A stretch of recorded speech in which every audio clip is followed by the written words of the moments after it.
میں تپتی زمینوں پہ سجدے، سفر میں وہ گھوڑوں کی زینوں پہ سجدے، چٹانوں کی اونچی۔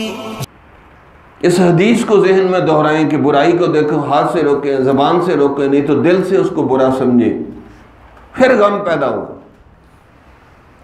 یا کسی غم والے شیخ کے پاس جائیں جس کو آگ لگی ہوئی ہے، غم لگا ہوا ہے، وہ آپ کے دل میں آگ لگائے گا۔ پھر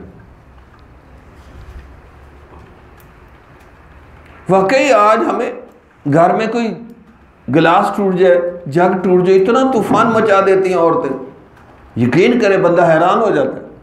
اسی گھر میں وہی بیٹا نماز نہیں پڑھتا، تلاوت نہیں کرتا، کچھ بھی نہیں کرتی، چھوٹا یہ بڑا ہو کے کر لے گا۔ میں نے کہا جو چھوٹا ہو کے نہیں کیا تو بڑا ہو کے کیسے کرے گا؟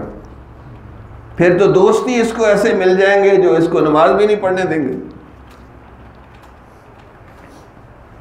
حیرانی ہوتی ہے کہ نماز کی اللہ کے حکم کی حیثیت ایک کپ جتنی بھی نہیں ہے، ایک گلاس جتنی بھی نہیں، تو ہدایت دے دے گا اللہ جب آپ اللہ کے حکم کو ایک کپ جتنی بھی اہمیت نہیں دیتے۔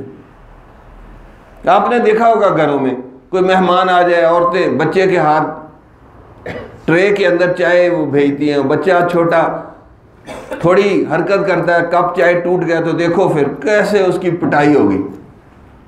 اسی گھر میں اللہ کا حکم توڑا، نماز نہیں پڑھی، تلاوت نہیں کی تو ماں اس کو کچھ بھی نہیں کہتی۔